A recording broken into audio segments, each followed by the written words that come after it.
Magna Letícia, pregadora desta noite, vai estar trazendo a palavra. Que Deus abençoe poderosamente. Vou até higienizar o microfone para você. Pensa numa mulher abençoada.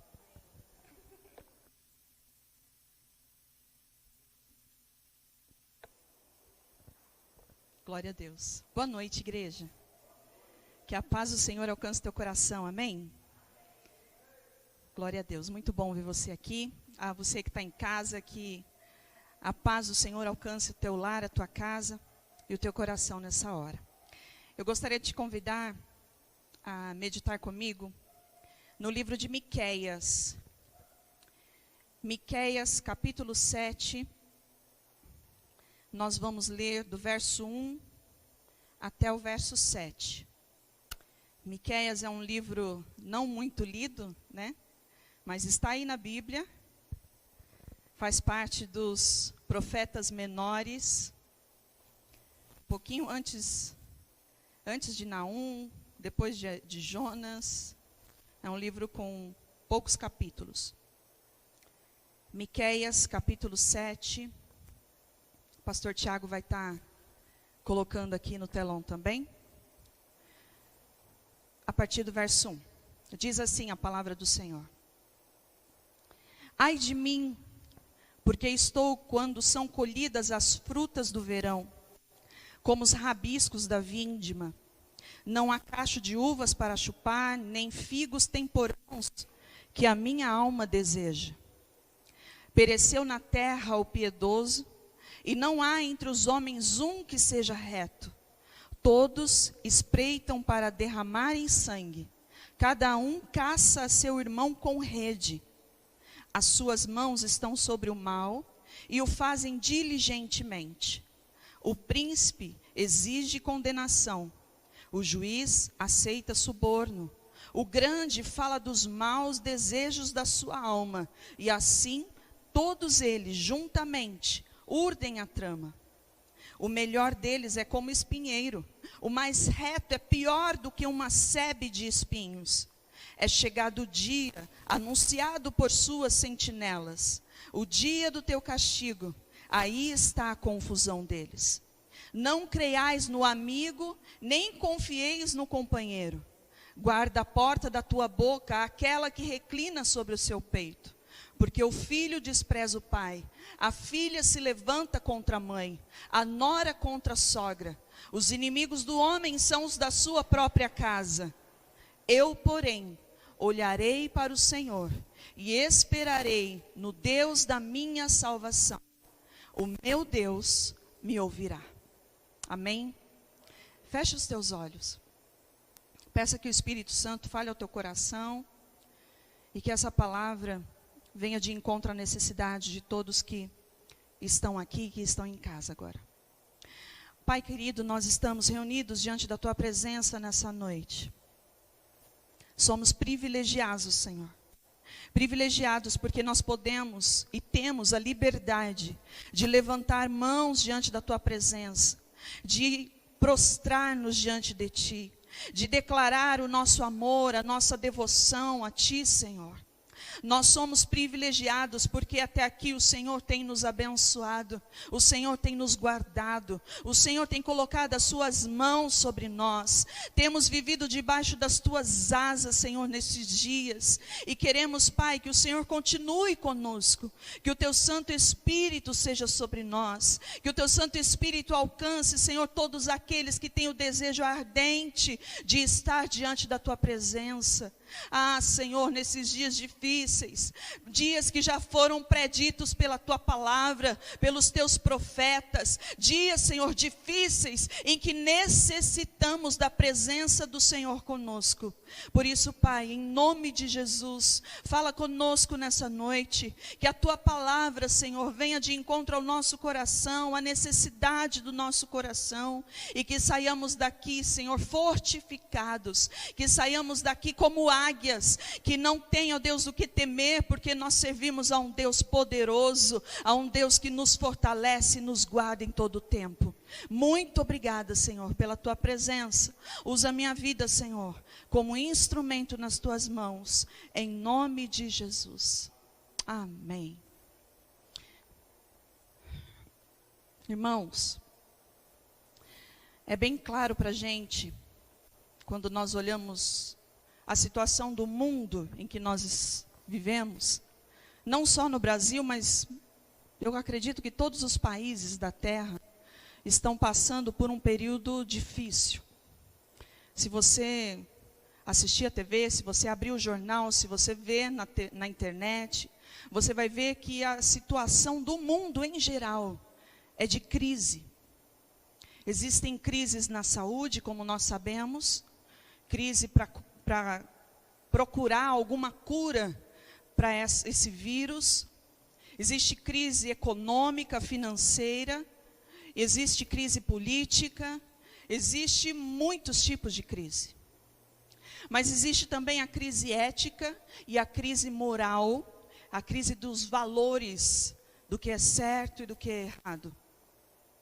E nós vivemos uns dias em que a nossa fé tem sido confrontada por pessoas que não têm nenhum temor a Deus, pessoas que não estão nem aí, nem um pouco a fim de saber sobre valores do reino de Deus. E nós sabemos que para preservar a fé em um ambiente caótico desse jeito, é um grande desafio para os filhos de Deus. Não é fácil. E o texto que nós acabamos de ler nos fala de um profeta, Miqueias, que enfrentou problemas semelhantes ao que nós estamos vendo hoje no mundo. Miqueias era um homem do campo, um homem simples, de origem muito simples, que foi chamado por Deus para transmitir uma mensagem dura, uma mensagem severa aos governantes e ao povo de Jerusalém. Profetizou durante 40 anos. Durante o período que ele profetizou, os reis Jotão, Acás e Ezequias reinaram naquele período. E nesse tempo havia um quarteto profético. Eu não tinha ainda me atentado, enquanto eu estava fazendo um estudo aqui, eu vi um quarteto profético. Olha que bênção. Então existia naquela época, Miqueias ele era ali contemporâneo de Amós e Oséias, que foram dois profetas que profetizaram ali também naquele período, só que eles profetizaram no reino do norte de Israel. E Miqueias e Isaías profetizavam no reino do sul. Então Miqueias era um desses 4 profetas. E ele descreve um período, uma época muito turbulenta, uma época de grande corrupção em todos os níveis da sociedade. E ele começa o texto dizendo: ai de mim, porque estou como quando são colhidas as frutas do verão, como os rabiscos da vindima. Se você tem a versão NVT, vai estar escrito: pobre de mim, sinto-me como quem apanha frutas depois da colheita e nada encontra para comer. Esse verso ele inicia com um ai de mim, ou pobre de mim, como se fosse um gemido da alma de alguém que olha para aquela nação, olha para aquele povo e vê a maldade imperando, e ele procura um homem íntegro ali naquele meio e não enxerga, não tem. O profeta, ele está decepcionado, ele está desanimado, porque ele olha para aquela nação e ele só vê corrupção. Eu não sei se você já se sentiu assim ao olhar para o mundo hoje. Não sei se eu tenho de vez em quando umas divagações assim, eu fico olhando a situação do mundo, eu não sei porque eu sou meio melancólica, e eu fico olhando a situação do mundo, esse mundo caótico, esse mundo difícil, e às vezes fala: Senhor, como se a alma gemesse, como se você pudesse pegar todo mundo e colocar no colo de Deus e falar: Senhor, cuida, dá salvação para esse povo. Mas não tem como nós fazermos isso. E aí Miqueias continua dizendo: não há cachos de uvas para comer, não há figos temporãos, ou seja, Israel e Judá eram lugares onde foram produzidos bons homens. O Senhor escolheu aquela nação para dali sair homens bons, homens valorosos, homens que serviriam a Deus de todo o seu coração. Então Israel, Judá, deveria ter sido uma videira frutífera, cheia de cachos, cheia de homens justos, homens compassivos, homens humildes. Mas não era isso que se via. Aí o verso 2 ele diz: pereceu da terra o piedoso, ou seja, todos os piedosos, os homens justos, os homens fiéis desapareceram da terra. Não havia um sequer que fosse reto. Ele diz aí que as suas mãos estavam com sangue, ou seja, eram todos assassinos. E então, a partir do verso 3, ele começa a mostrar o quanto a sociedade estava corrompida. Os fundamentos morais haviam sido todos destruídos, não havia mais moralidade naquele lugar. E ele começa dizendo sobre os governantes. Eu não sei se vai ter alguma coisa aqui que você vai se lembrar do Brasil, mas ele começa a dizer que todos aqueles governantes que tinham autoridade, que tinham poder, eles vendiam a justiça sem nenhuma vergonha. Todos estavam abertos à corrupção e à violência, desde que ganhassem alguma coisa. E aí ele diz que eles faziam o mal diligentemente, ou seja, eles eram dedicados a fazer o mal. Eles faziam o mal sem se cansar. E aí ele começa a dizer sobre os poderes daquela época, como estavam. Então ele fala sobre o príncipe, o governante. Hoje nós temos aqui como o poder executivo, aquele que governa. O príncipe exige condenação. Se você olhar no original do hebraico, você vai ver que essa palavra condenação não existe no original, mas lá tem. O príncipe exige. Ou seja, no sentido de que ele faria algo, ele governaria desde que ele recebesse algo. Ou seja, o poder executivo daquela época exigia suborno, recompensa, propina. Tem algo semelhante ou não? O poder judiciário, que eram os juízes naquela época, ele diz, o juiz aceita suborno. O poder econômico, que eram os grandes homens, os mais ricos, os mais influentes, eles conseguiam o que queriam com seus poderes. E juntos, os três, juntos tramavam para perverter a justiça e trazer benefício próprio. E aí ele resume dizendo no verso 4, que o melhor deles é como espinheiro. Espinheiro era um espinho realmente que machucava quando encostava, mas ele era venenoso, ele infectava. Então o melhor deles, quando você encostava, você era infectado pela corrupção, ou você era machucado por algum deles. Os mais retos daquela época estavam sendo levados pelo pecado. E aí não era tão diferente nos círculos sociais. Olha só como ele diz no verso 5, ele diz: não creiais no amigo e nem confiais no companheiro. Irmãos, não havia amizade naquele momento ali, não tinha amizade, não tinha lealdade. Aquele que abraçava você, ele te apunhalava pelas costas. E até o ambiente familiar era corrompido. A parte B do verso 5, ele fala assim: guarda a porta da tua boca, aquela que reclina sobre o seu peito. Porque o filho despreza o pai, a filha se levanta contra a mãe, a nora contra a sogra. Os inimigos do homem são os da sua própria casa. Que triste, irmãos. Os membros da família estavam num estado de anarquia, de bagunça. Não havia respeito dentro de casa, não havia confiança, não havia amor, não havia lealdade, não tinha mais nada. As famílias viviam em guerra. A base da sociedade, que é a família, estava corrompida. Lendo isso, eu fui lendo e eu falei, Senhor, quantos 1000 anos faz que isso aconteceu? Olhando para os nossos dias, nós vemos que a sociedade hoje, moderna, pós-moderna, ela está do mesmo jeito. Essa é a descrição moral dos nossos dias. O coração do homem, ele está corrompido. Temos visto que mesmo em meio a essa pandemia, onde milhares e milhares de pessoas estão doentes, estão internadas, estão entubadas, estão morrendo, e aqueles que deveriam ajudar a sociedade são os primeiros a subornar, a roubar, a matar, tudo para benefício próprio. Apesar de Deus amar, apesar de Deus perdoar, apesar de Deus acolher o homem com todo o seu amor, o homem continua sendo atraído pelo mal, pelo pecado, continua gostando daquilo que Deus odeia.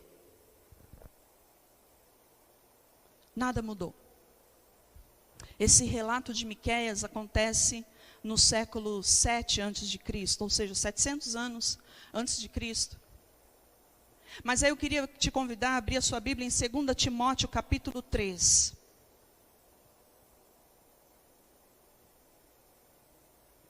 Carta de Paulo a Timóteo, segunda carta de Paulo a Timóteo, capítulo 3.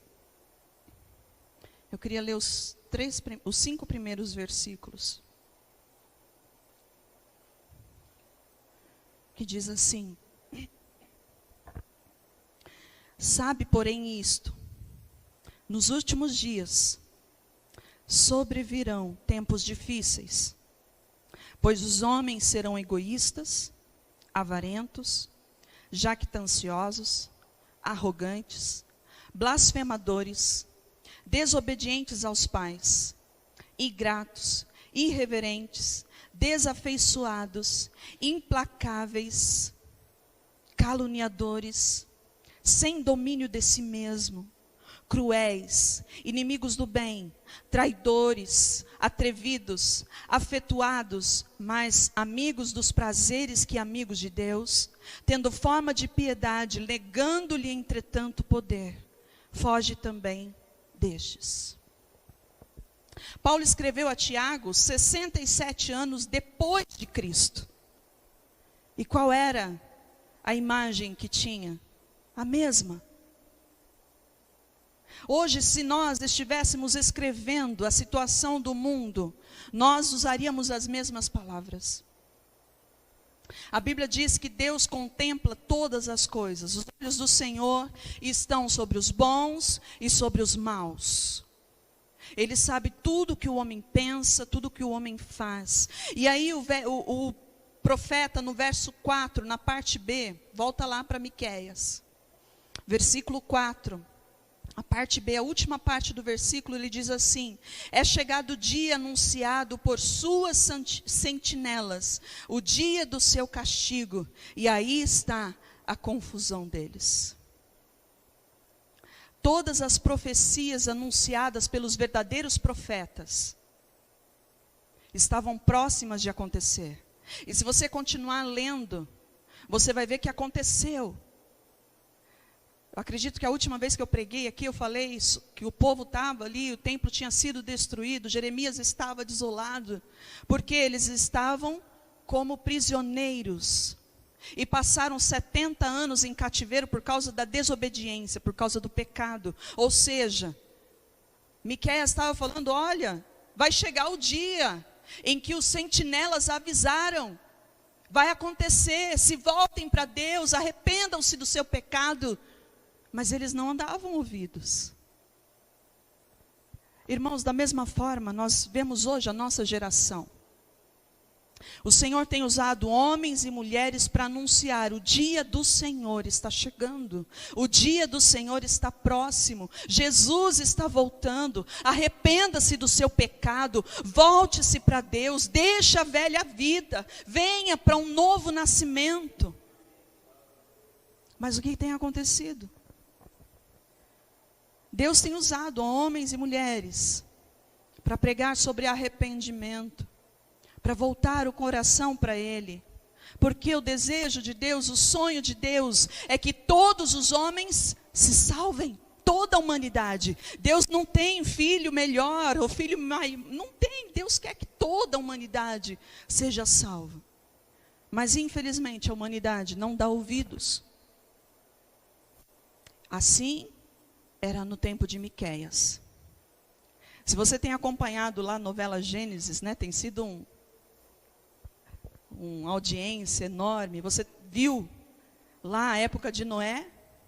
Era a mesma coisa, irmãos. Deus tem dado oportunidade para o homem, Deus tem dado oportunidade para a mulher, Deus tem dado oportunidade para que a humanidade se salve, mas eles não aceitam. Amém. Esse era o contexto caótico que Miqueias estava. Mas como que o profeta reagiu diante de tudo isso? Que atitudes que ele tomou em meio a essa situação? E o que nós podemos aprender com o profeta Miqueias, para que nós possamos passar por esse período difícil que nós estamos vivendo, para que nós possamos superar essa crise, aprendendo, porque toda crise, ela quer nos ensinar alguma coisa. E toda crise é uma oportunidade para que você cresça. Então o que nós podemos aprender com esse profeta? E aí ele vai para o verso 7. E aqui ele mostra 3 coisas, 3 atitudes que cabem perfeitamente a nós e que nos fortalecerá e que preservará a nossa fé, a nossa esperança nesses tempos difíceis que a gente está passando. A primeira atitude de Miqueias foi manter o foco em Deus. Ele diz assim: eu, porém, ou seja, eu, sou diferente. Eu tomei uma atitude diferente de toda essa nação. Será que nós, como filhos de Deus, como pessoas que se declaram cristãs, que seguem o Cristo Salvador, temos colocado esse porém na nossa vida? Você pode dizer: eu, porém, tenho sido diferente? Miqueias, ele teve coragem de tomar essa atitude. Ele disse: eu, porém, olharei para o Senhor. Então a primeira atitude que nós temos que ter para que a nossa fé seja preservada, para que a nossa esperança seja preservada, é manter o foco em Deus. E uma nação que estava voltada para si mesma, pessoas egoístas, egocêntricas, que pensava somente no seu próprio prazer, no seu próprio umbigo, que não queria saber de arrependimento. Miqueias faz a diferença. Ele olha para Deus e decide manter-se focado em Deus. Irmãos, às vezes nós costumamos manter o foco em Deus somente quando está tudo bem. Quando não tem crise, quando não há problema, quando estamos empregados, quando o salário cai na conta todo mês, quando em casa está numa paz, aí nós temos o foco em Deus. Não, Deus é o meu Salvador, o meu provedor, o meu mantenedor, eu sirvo a Deus, aleluia, glória a Deus. Mas quando a crise aparece, quando o caos se instaura na sua casa, na sua vida, nós tiramos o foco de Deus e começamos a olhar ao lado, procurando por uma saída, procurando por um escape, procurando pela salvação. Só que quando nós tiramos o foco de Deus, e quando nós passamos a olhar para o lado, passamos a olhar para as coisas, para as pessoas, a crise só piora. Porque nós estamos olhando para o lado errado. Nós passamos a buscar respostas onde não existe.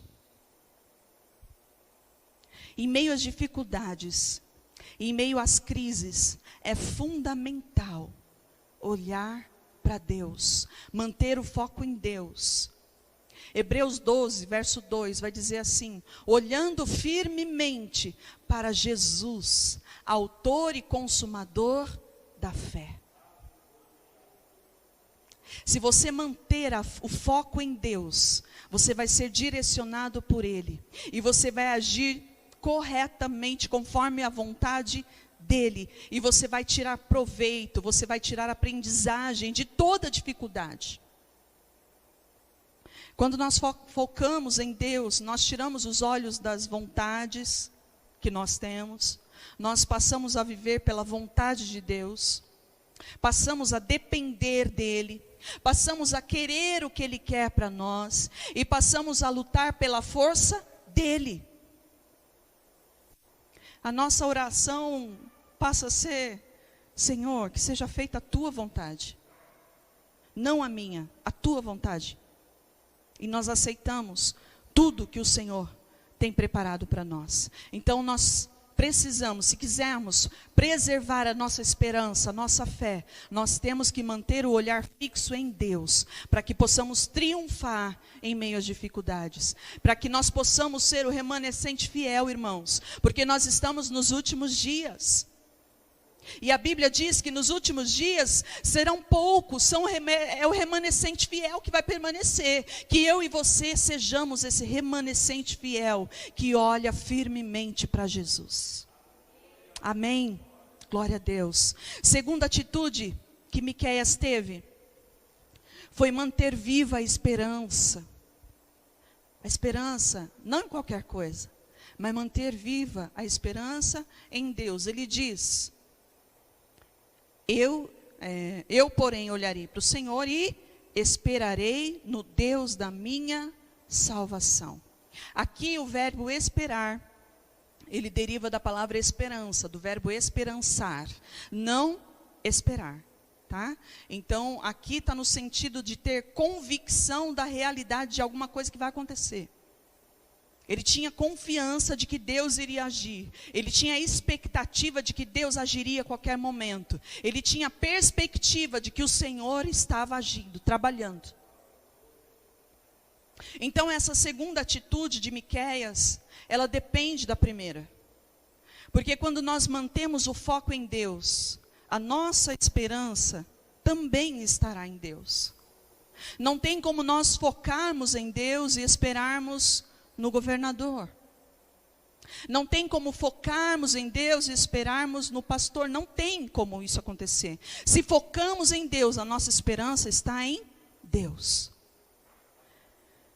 Então a nossa esperança em meio às dificuldades, em meio às crises, em meio aos problemas, ela precisa estar firmada no Senhor.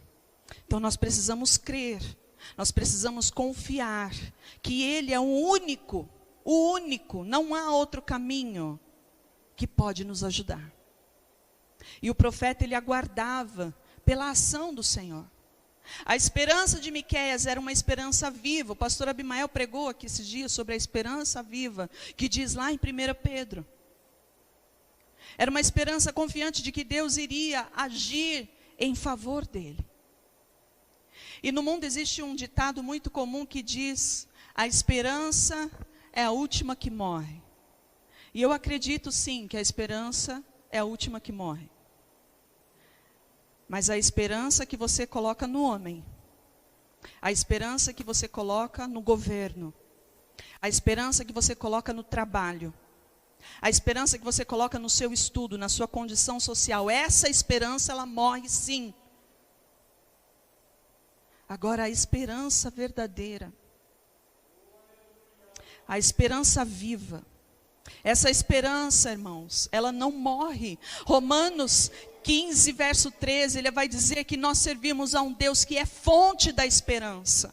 E o nosso Deus não morre, então não tem como nós perdermos a esperança, porque o nosso Deus é Deus de esperança. E por meio do Espírito Santo, do poder do Espírito Santo, nós iremos transbordar nessa esperança, irmãos. Se você está firmado em Deus, se os seus olhos estão firmados em Deus, você vai ter esperança em meio ao caos, sim. Porque o seu Deus é o Deus da esperança. A nossa esperança, a esperança bíblica, a esperança cristã, ela não se baseia numa possibilidade. Se o presidente fizer tal coisa, Se o meu chefe me der algo. Não, irmãos, não é possibilidade. Romanos 5,5 diz que a esperança em Deus, ela não decepciona. Salmos 25,3 vai dizer que nenhum dos filhos de Deus que tem esperança nele serão ou ficarão decepcionados. Não tem como. Basta que você esteja firme no Senhor. Foque em Deus, mantenha a sua esperança nele. A esperança em Deus, ela nos dá certeza de um novo dia. A esperança em Deus, ela nos dá certeza de que algo novo acontecerá. Seja aqui nessa terra onde nós estamos, passando pelas crises, como vencedores, porque a palavra nos garante isso. Ou seja, na eternidade, adorando ao Senhor como mais que vencedores. Ou aqui nessa terra, ou no céu, nós temos garantia de que nós seremos vencedores. Não se apegue às coisas dessa terra, irmãos. Não se apegue a coisas terrenas. Se apegue em Deus. O que tem aqui, a sua casa, as suas coisas, o seu carro, tudo vai ficar. Se Jesus voltar agora, se você estiver firmado em Deus, você vai subir. E tudo vai ficar aqui. Agora, se o teu coração estiver firmado nas coisas terrenas, você não vai subir não, você vai ficar aqui, colado nas coisas que você adora. Então mantenha a sua esperança no Senhor. E aí você vai ter garantia de que algo novo vai acontecer na tua vida. Aleluia, glória a Deus. Quando nós mantemos viva a nossa esperança em Deus, nós provamos que nós confiamos nele.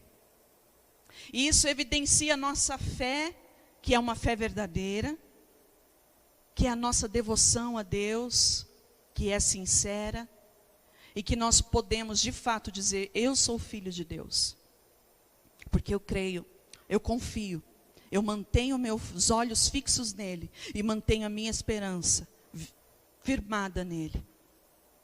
Então Miqueias, ele nos ensina a enfrentar os momentos de crise, o momento de dificuldade, de forma vitoriosa, mantendo o foco em Deus, que consequentemente fará com que a esperança permaneça viva no Senhor, e isso vai gerar uma certeza, que é a terceira atitude do profeta. E essa terceira atitude é manter verdadeira comunhão com Deus. Ele termina dizendo, o meu Deus me ouvirá. Miqueias tem a certeza do seu coração de que Deus ouviria ele.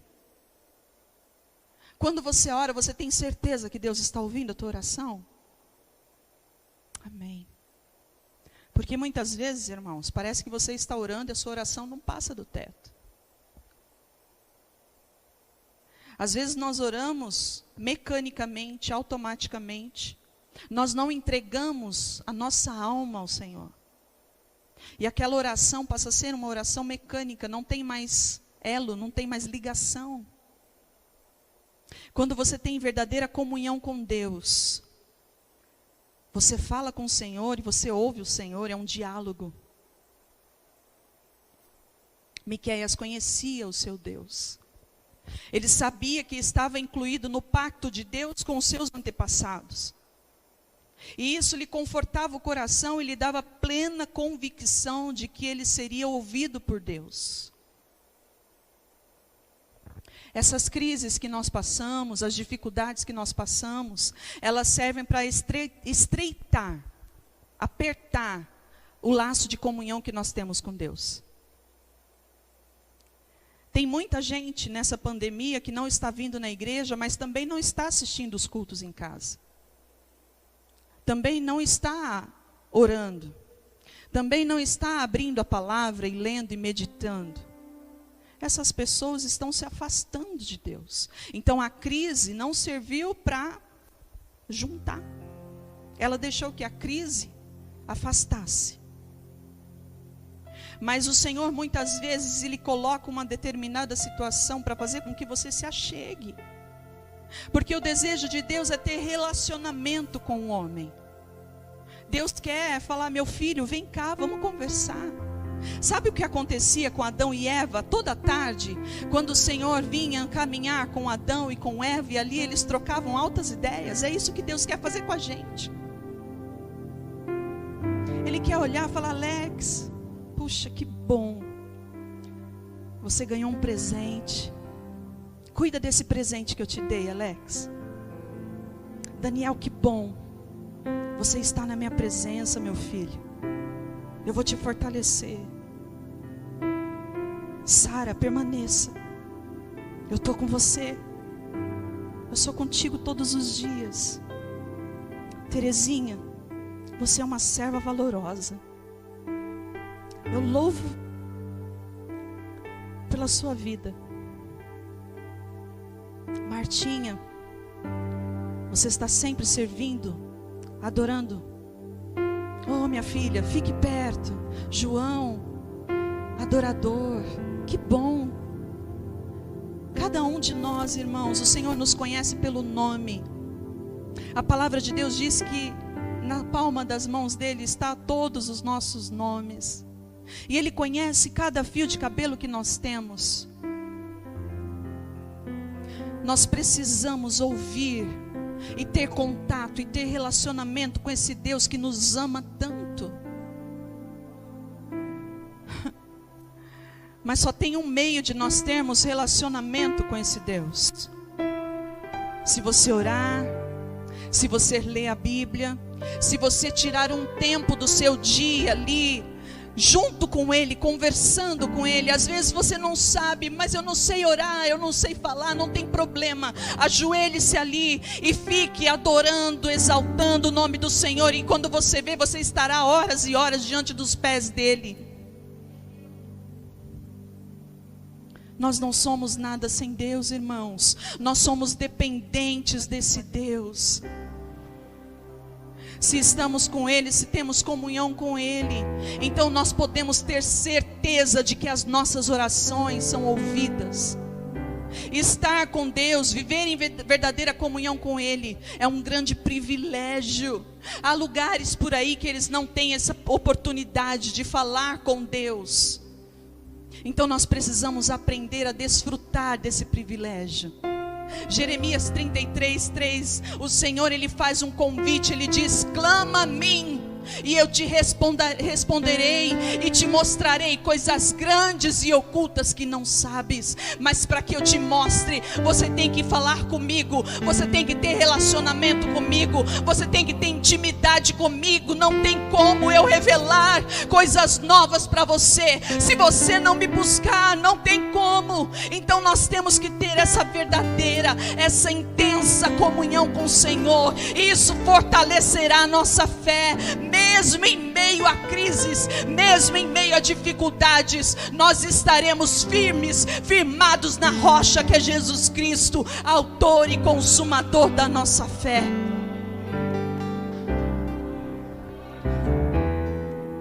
Nós não podemos desejar uma vida sem obstáculos, sem dificuldades. Não tem como a gente desejar uma vida sem tempestade. As tempestades vão vir, sim, mas nós devemos ter uma fé tão grande, uma comunhão tão verdadeira, tão íntima com o Senhor, que quando vier a tempestade nós possamos olhar e falar: ah, está tudo bem, Jesus está no meu barco, não tem problema. Que nós possamos de fato, irmãos, compreender que esses tempos de crises também devem ser tempos de esperança, tempos de aprendizado, tempos de fé, de comunhão. A crise não pode passar pela nossa vida sem que nós aprendamos nada com ela. Ela precisa nos trazer algo novo. Que você possa, nesse período, estar mais perto do Senhor, mais íntimo. Quando Ele te chamar, você falar: eis-me aqui, Pai, eu estou aqui. Fala que o teu filho ouve. Que a gente possa olhar para o Senhor, esperar e clamar por Ele. São 3 atitudes muito simples que Miqueias teve, mas foi o que fez a diferença na vida dele. E isso depende de uma única coisa, de uma fé autêntica. Você tem que crer e confiar que o seu Deus é o Deus poderoso. Amém? Coloque-se de pé.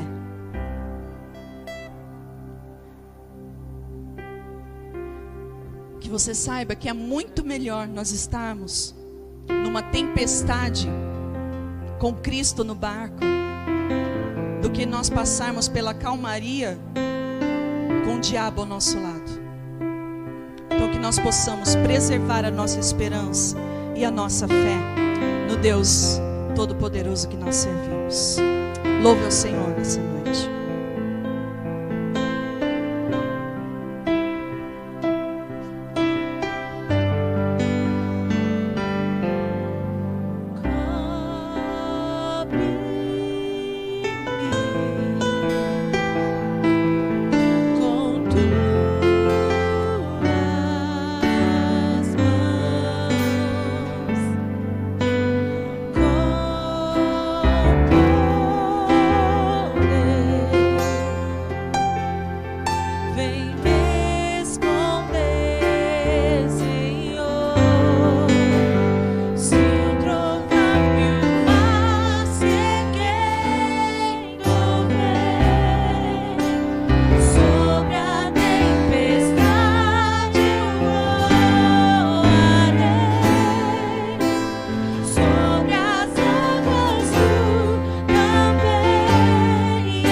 Que você seja geração bendita na terra. Que você seja bendita ao entrar e ao sair e andando pelo caminho. Que tudo que você tocar seja abençoado e prosperado pelo Senhor. Nunca tire os olhos do Senhor. Nunca perca a sua esperança. Creia, Ele ouve o seu clamor. Busca Ele em todo tempo e Ele te responderá. E o amor de Deus Pai, a graça, a maravilhosa graça de seu Filho Jesus, a doce presença, a comunhão e a consolação do Espírito Santo de Deus esteja contigo e seja com a sua casa, com a sua família, e alcance todos os seus familiares, hoje e para todo sempre. Amém, amém. Deus abençoe a todos. Vão na paz do Senhor.